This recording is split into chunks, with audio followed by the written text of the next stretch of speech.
this is Victor Jimenez, your executive director. On behalf of the board, staff, and volunteers, welcome to the 13th annual Fort Lauderdale edition of the OUTshine LGBTQ Plus Film Festival. We're presented by Gilead, Culture Builds Florida, and Broward County. And to our producer circle members, thank you for your continued support of the festival. We are here for a great Q&A. We have the writer, director, actors, producers for the film, The Sixth Reel. And first, let me bring in co-writer, co-director, and lead actor, Charles Bush. Welcome, Charles. Hello there. We also have the other co-writer and director, Carl Andres. Hey, Victor. Hello, and producer Jamie Buckner. Welcome, everybody. So, first, kind of my standard initial question is really co-writer, co-directors. Where did the idea come from? And actually, how was your creative process working together to, in fact, write and then eventually to direct the film? It's a lot of teamwork for the both of you. So go ahead, Charles and Carl. Where did the idea come from, and how was the process of actually working together to get it done? Well, for one thing, Carl and I have been working together almost nonstop for 25 years. So it's always been, we're kind of a two-headed monster, and we're always cooking something up. Yes, and sometimes, well, most of the time, I'm the writer and he's the sole director. And this time, Carl was very generous and allowed me to muscle in a little bit more than usual. And the Coen brothers on this one, early Coen brothers. Yeah, and we just were determined to make a movie, and it happened very, very quickly. I think most indie films take at least 5 years to figure out, and this was a question of months. We really only started writing the movie just when COVID hit. We had just finished a play that Charles had written, I directed, off Broadway, and the next week we were in lockdown, and so we said, well, we want to work on that project. Why don't we just start Skyping? And so we started Skyping about the screenplay about 5 hours a day. Yeah. And before long, we had a script, and we sent it to a producer we were working with, and who had the backing in place. And he said, "Let's do it." And so, but then it was a question of when can we actually film the movie? We had to wait until it was safer to do so. And lo and behold, that we started getting ready to make plans to film in October of 2020. Yeah. There you go. How, out of curiosity, how was the actual process of working together through Skype and video? Was it? I mean, I'm sure initially it was cumbersome, but no. No, we got more done, right, Charles? Yeah, I think because ordinarily, we would have been, I don't know, fixing somebody to eat and walking around or something. No, I mean, really, really focused. And the other thing too is Carl and I, for the past 25 years, we just talk on the phone for hours. My ex partner used to call it our Talmudic conversations. We just go on for endless. We find each other absolutely fascinating, endlessly fascinating. It's really true. And then, Jamie, how did you get into the whole production as well? So it's a funny and tragic story to a degree. Lockdown had just sort of started to open up for our industry in August of last year. My friend Alex Peace Power, who I'm on this current project with, also we work together quite a bit, and she had been contacted by Ash Christian, who is the producer that the fellas Carl and Charles are referring to, and she was asked what I was up to, and I was waiting on a few other projects to get funding, get figured out, and not be scared of COVID to go shoot. And I was like, listen, I'll come help you out. I'll come do whatever you want. I'll follow you to the ends of the earth. She's a good friend of mine. And I don't know, maybe I'll come help with COVID stuff or something. We'll figure it out. And so we had plans to be on the project in that way. And then over the course of one weekend, unfortunately, this really beloved, wonderful man, Ash, passed. And he was on vacation in Mexico and just, had a heart attack and passed at 35. And so we had we were all very shook by it, of course, and and sort of reassessed, and we're like, what do we do with the family? Made sure everyone was okay on a real life level, and then sort of for the project had a little bit of a meeting, and into that, Alex and I were basically co-producing together. And so then, it was all that much more. I've personally, me and my wife have been fans of Charles since we were younger than we need to talk about here. Thank you.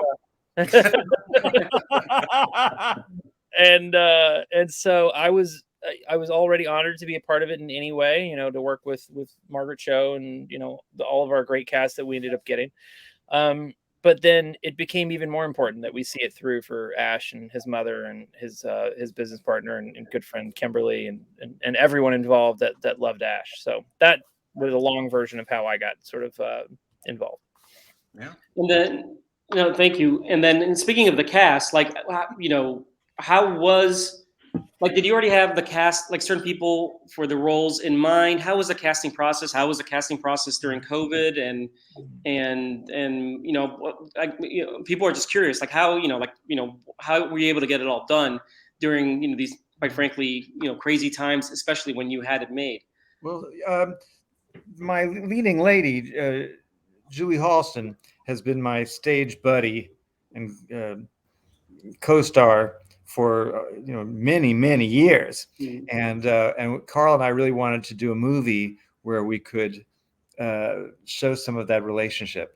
And so, I thought it was really, live audiences have thrilled to the energy and the comic brilliance of Charles and Julie for so long. And I thought, when we were taking this chance to make a movie that was going to be very verbal, because we wanted, it was going to be a small movie, I thought it would be a great opportunity to capture their particular brand of magic on film. So, we really sort of were crafting the story with that relationship in mind at the forefront. Yeah. And then the rest of the casting, we had ideas, we actually had Margaret Cho's voice in our head for the character. And so, we worked with Matthew Glassner, our casting director, and he said, "Who do you want?" And we said, "Well, we'd like to go to Margaret Cho for this role." She's like, who we had in mind. And she said yes. Yeah, I didn't know her. We had met her before. No, but she was the first person to sign on after Charles and Julie. And then Tim Daly, we didn't know either, and he was enthusiastic. Really, it was kind of amazing. I think there was some concern. A lot of our cast is are senior citizens, and I think there was some concern that this was before the vaccine, and we were. I believe we were one of the very first productions that went on, that started again.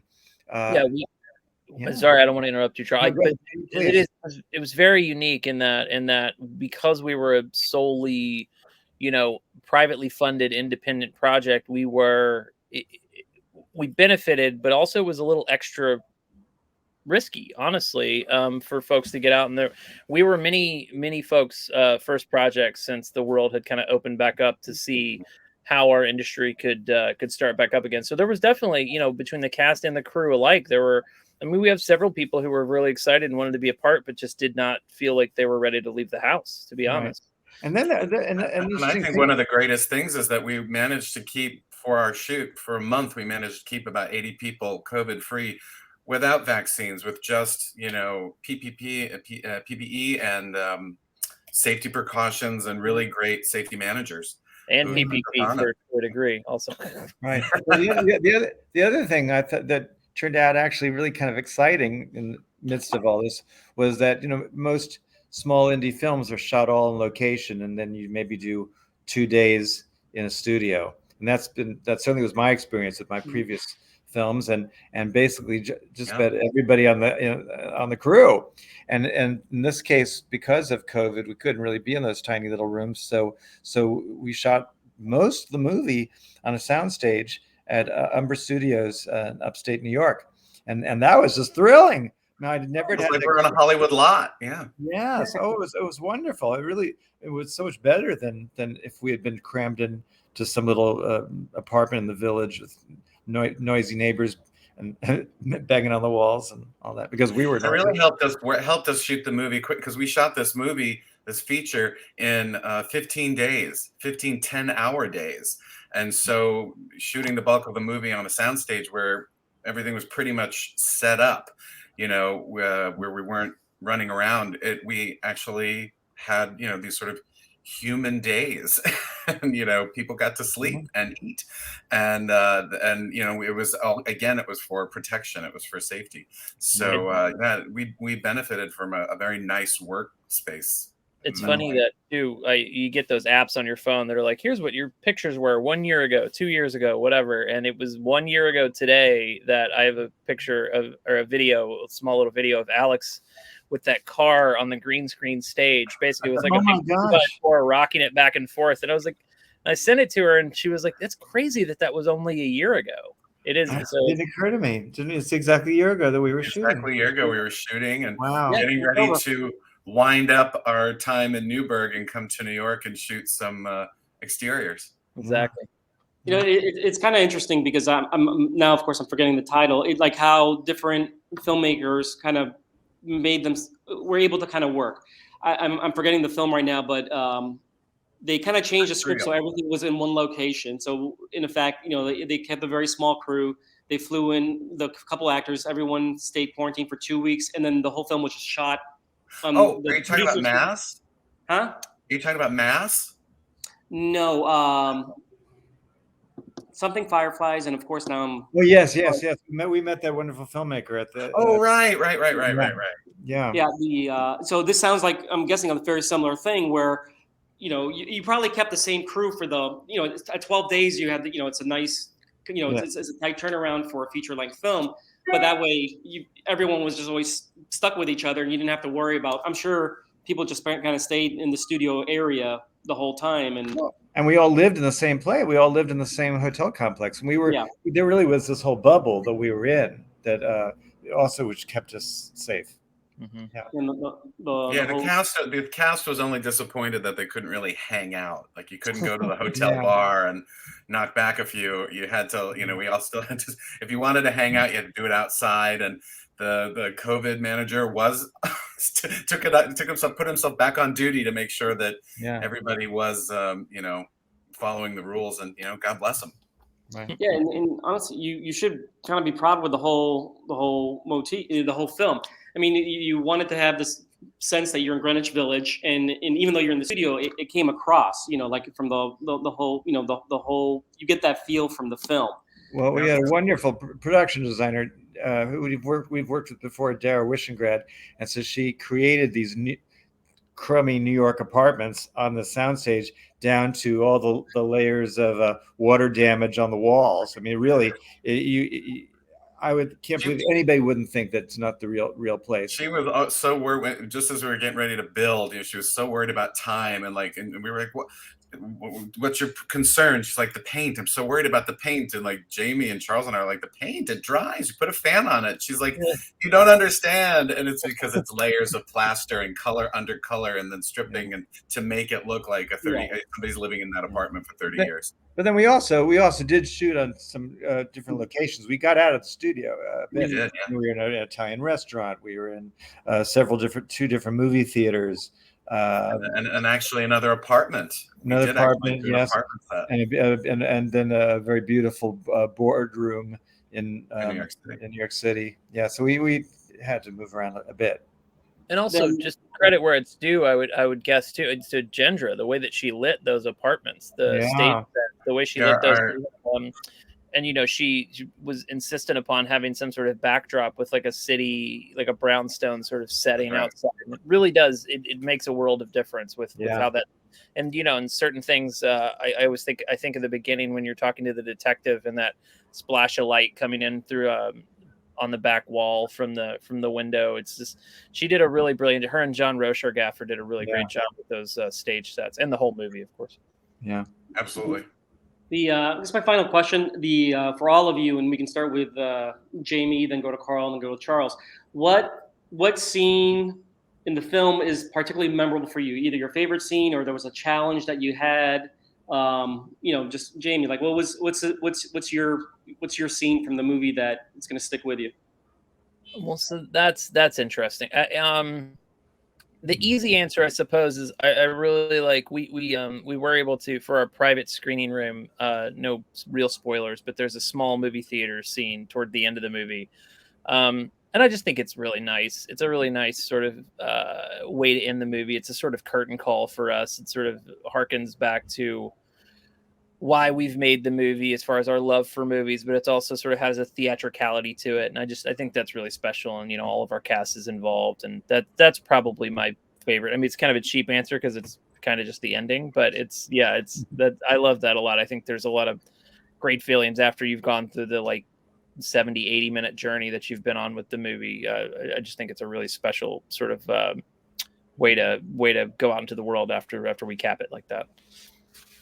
What about you, Carl? I think for me, it's the whole rummage sale sequence. I was going to say that. Well, I just love that because I really loved how all the pieces came together and were interlocking, and I really enjoyed staging that whole sequence and filming it with Gendra. It felt like I was on stage with a cast of actors, because we were blocking, we were moving around, and we were coming up with business and bits, and that was really exciting for me as a director. See, Charles, I thought you were going to say the end. They were in the boardroom. Well, this is a great experience for me as an actor to play with some just really extraordinary people, and in some cases they were in Broadway shows, and because of COVID they were suddenly available. One of them is the marvelous veteran actor Patrick Page, and that was just awfully exciting acting with him. And then we have another big group scene that we shot in this. Actually, it was supposed to be a kind of a creepy basement, but we actually used part of the soundstage. And what was kind of cool there was just that our cast, are all these incredible theater veterans, and it was kind of scary for me. It was at the very end of the day, and I had almost everybody there has either won a Tony or been nominated several times, and I had to do a big summation speech to them all, in basically one take. And it was just agony, and of course it's at the very, very end of the day. But I was just, it was exciting just seeing all these people who had all these relationships and their careers are intersected over the course of the past 40 years. They all been different shows together, and it was just we were really lucky. I mean, we got a first-rate cast of people who were willing to basically die and to serve our movie. Well, excellent, everybody. I want to thank you for taking the time, for being here for the virtual Q&A. The sixth reel, I know our audience is going to love it. I kind of know there's a reason why we programmed it, but it kind of has the sensibility that the Fort Lauderdale audience definitely loves. And Charles and Carl, we definitely look forward to seeing your next project together. Jamie, hopefully you're a part of it. And I want to thank all of you. We don't make a move without him. And thank you all for being here today and sharing your film with our audience and sharing your time with the virtual Q&A. Thank you, Victor. Yeah, thank you very much. Pleasure. Excellent. And then we're going to leave with the trailer for the film. Hey, Gerald, I'm here. Gerald. Your friend appears to have been dead for at least 24 hours. Would you believe that this is the 4th time I've discovered a dead body? Is there anything else you can tell me that's pertinent? I am an expert in the world of cinema memorabilia. I'll be the one to assess my uncle's estate. Old copies of TV Guide? It's a sickness! Your uncle is more of a hoarder than a collector. London After Midnight is the holy grail of lost films. Jimmy, are you all right? This reel of film could very well be your death warrant. Can we watch it? Are you insane? There are people out there who would gladly slit your throat to possess 10 minutes of London After Midnight. It's at the top of my list of lost films that I would, without conscience, kill to see. Jimmy Nichols! Jimmy, I believe those vampires are calling. Don't pay any attention to them. Jimmy! Let's make a run for it. You cannot escape us! You have it! You have it! You have it! Shut up! Shut up! Shut up! The film has to be sold and out of our hands as swiftly as possible. Congratulations on the cinematic find of the century. Are you free for dinner tomorrow night? It's gone. I can't believe you told him everything. You are a vile, despicable human being. To protect this film, I would sleep with a lot worse than you. The Museum of Modern Art is meeting me here tomorrow to personally pick up the movie. Helen and I have devised a foolproof plan. We shall strive to keep this as simple and undramatic as possible. We're looking for Jimmy Nichols. Don't know him. Never met him. Check. Bring the package downstairs. Check. Hello. Let Max take that from you. Jimmy. Shouldn't we be going up 8th Avenue? We will be taking you to a different destination. Can somebody please tell me what is going on? Huh? The film must be destroyed. No! Rumble into dust. I think the four of you have seen too many movies. Shut your hole. The story begins in the 1960s. Oh, must we go back to the 60s? I'm on a diuretic. Shut your hole, Doris. I'm into it.